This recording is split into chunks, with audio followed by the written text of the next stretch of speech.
नमस्कार। स्वास्थ्य सूत्र के इस क्रियायोग श्रृंखला में आपका पुनः अभिनंदन है, पुनः एक बार फिर से स्वागत है। हमें लगता है, हमें से ज़्यादातर लोगों को लगता है कि हम अपना जीवन अपने अनुसार चलाते हैं, हमारा जीवन हमारे नियंत्रण में है, हमारी जीवन की सफलताएं उपलब्धियां हमारे हाथ में हैं, हम जैसा चाहेंगे वैसी उपलब्धियां हासिल कर लेते हैं। और ये बात कुछ हद तक सही भी है, क्योंकि हमें लगता है कि बहुत लोग डॉक्टर बनना चाहते हैं तो डॉक्टर बन जाते हैं, इंजीनियर बनना चाहते हैं तो इंजीनियर बन जाते हैं, यदि वो किसी और फील्ड में सफल होना चाहते हैं तो सफल हो ही जाते हैं। व्यापारी बनने में या राजनीतिक बनने में भी उनकी महत्वपूर्ण भूमिका रहती है। और हमें लगता है कि यदि हम ये सब कुछ कार्य कर सकते हैं तो जीवन हमारे हाथ में है। और कुछ हद तक लगता भी है कि जीवन आपके हाथ में है, लेकिन नहीं, आपका जीवन आपके हाथ से अलावा आपके माता पिता के हाथ में है, क्योंकि आपकी योग्यता आपके साथ रहती है।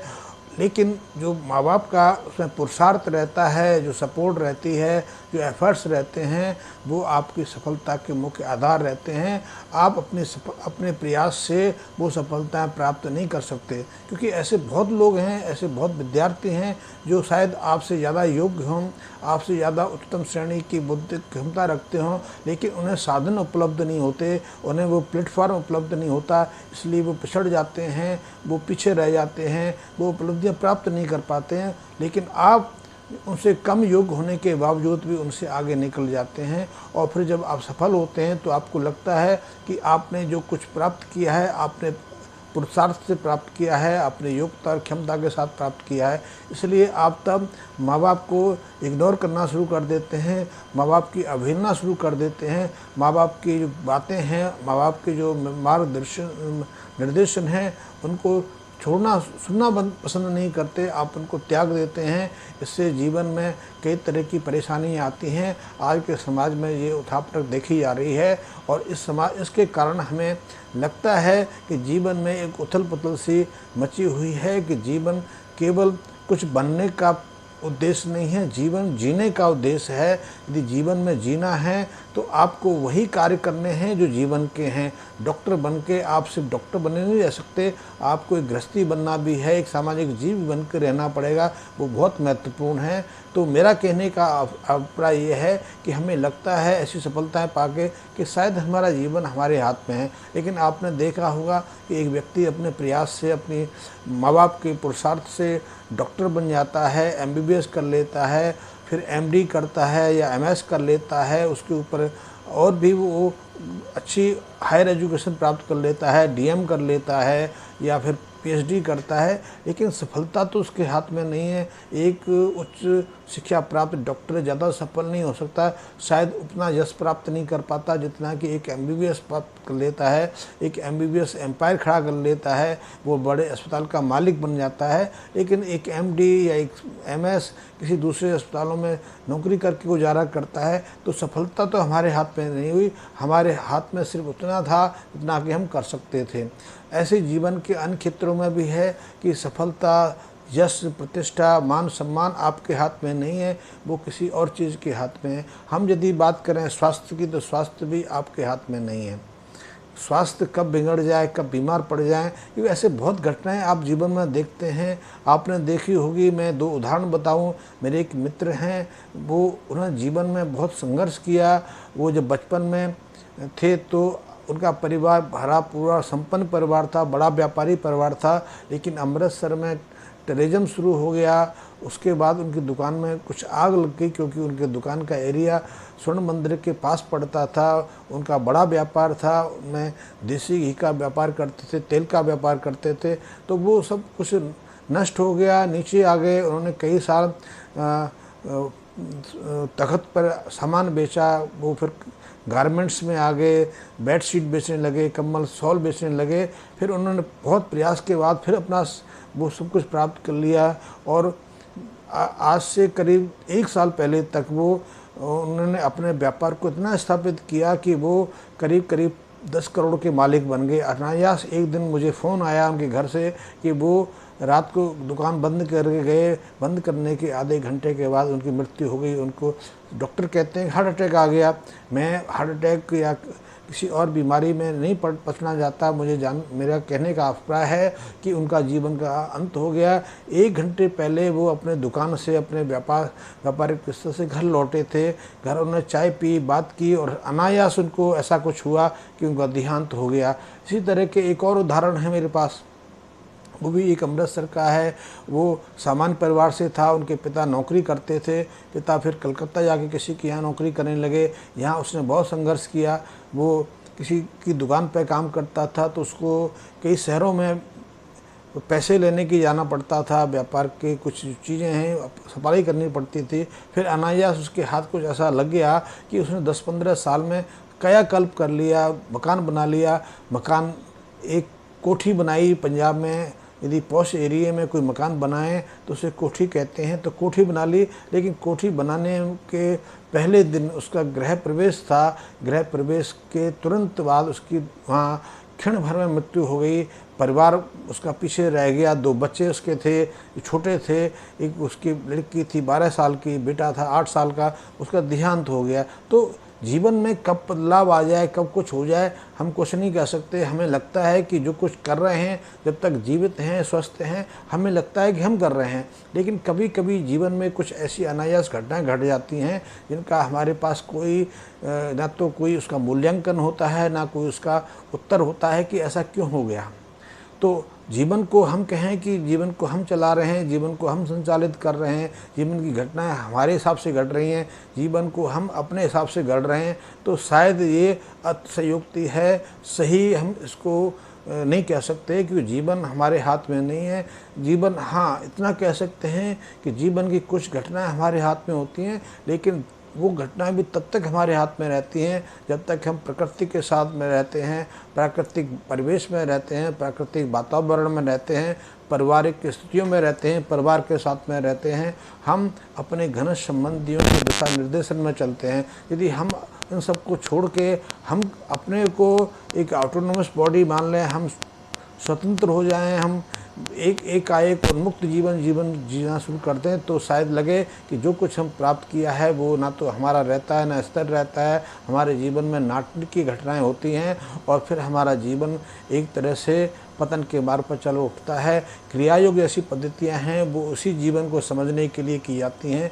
क्रियायोग के अध्ययन से, अध्याय या ध्यान के प्रयोग से हम जीवन के वास्तविक महत्व को समझ सकते हैं, जीवन को हम अपने नियंत्रण में ला सकते हैं और जीवन के साथ साथ हम स्वास्थ्य को तो बिल्कुल अपने नियंत्रण में ला सकते हैं। कि क्रियायोग की जो बहुत सारी क्रिया हैं, बहुत सारे जो अभ्यास हैं, वो हमारे स्वास्थ्य के साथ जुड़े हुए हैं, हमारी शरीर की निरोगता के साथ जुड़े हुए हैं। हमारे शरीर के जो स्वास्थ्य के जो पैरामीटर्स हैं उनमें वो बहुत कुछ सुधार लाते हैं। हमारा जो हृदय है, फेफड़े हैं, हमारे जो लीवर है, हमारा जो मस्तिष्क है, वो बहुत सटीकता से और बहुत परिपक्वता से काम करने लगता है। क्रिया योग के निरंतर अभ्यास से हमारा हृदय बहुत ही सशक्त और नियमित हो जाता है। मैंने आज तक ऐसा कोई भी व्यक्ति, कोई भी योगी नहीं देखा जो नियमित रूप से क्रिया योग का अभ्यास करता हो और उसे कभी या तो हाई ब्लड प्रेशर की शिकायत हुई हो, या उसको कभी हार्ट अटैक आया हो, या उसके हार्ट ने कभी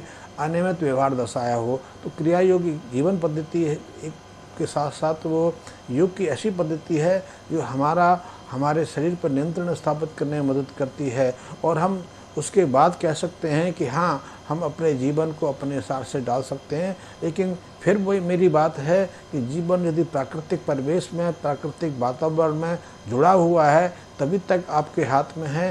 यदि जीवन प्राकृतिक परिवेश से निकल के अप्राकृतिक वातावरण में प्रवेश कर जाता है तो जीवन का हमारे ऊपर कोई नियंत्रण नहीं रहता। जीवन स्वनियंत्रित हो जाता है, जीवन अप्रत्याशित घटनाओं में परिवर्तित हो जाता है। तब जो घटनाएं हमारे जीवन में घटित होती हैं उनसे हमारा जीवन बेहाल हो जाता है, कष्टमय बन जाता है।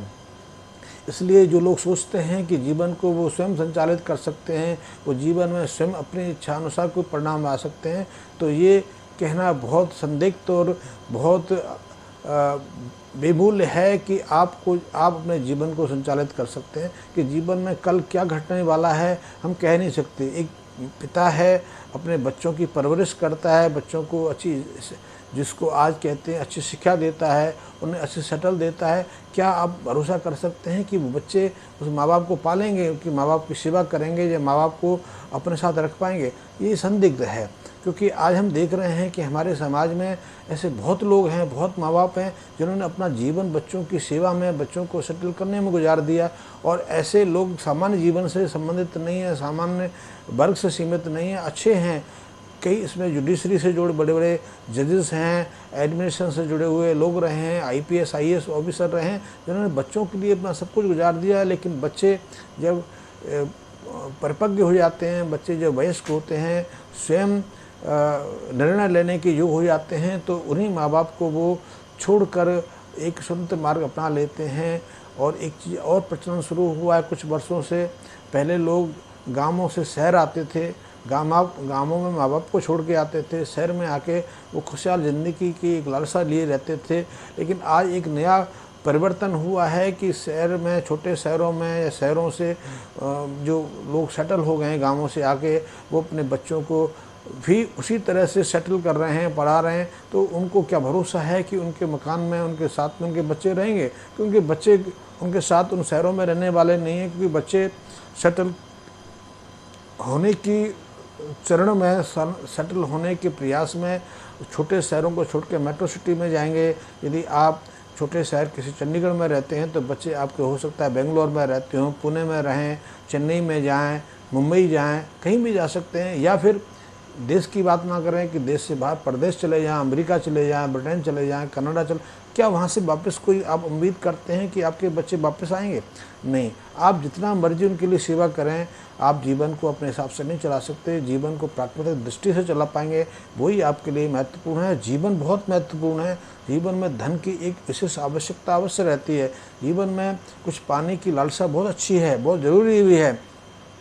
लेकिन आप ये नहीं कह सकते कि आप उन जो भौतिक वस्तुओं के माध्यम से आप जीवन को सुचारू चला सकते हैं। क्योंकि यदि जीवन में पुत्र की ज़रूरत है, पुत्री की ज़रूरत है, मित्र की ज़रूरत है, भाई की ज़रूरत है, तो उसको धन के माध्यम से आप पूरा नहीं कर सकते। धन अवश्य है कि आप वैभवशाली चीज़ें इकट्ठी कर सकते हैं, बड़ा मकान बना सकते हैं। ऐसे बहुत लोग हैं, बहुत लोगों को आप जानते हो, मैं तो ऐसे सैकड़ों लोगों को जानता हूँ जिनके बड़े बड़े मकान हैं, लेकिन वहाँ रहने वाला कोई नहीं है। एक 60-70 साल के या बुजुर्ग दंपति रह रहा है, आप उनमें से एक हो सकते हैं, या फिर वहाँ कोई है ही नहीं, एक अकेले रह रहे हैं, नौकर रह रहा है। तो ये जीवन का क्या महत्व है?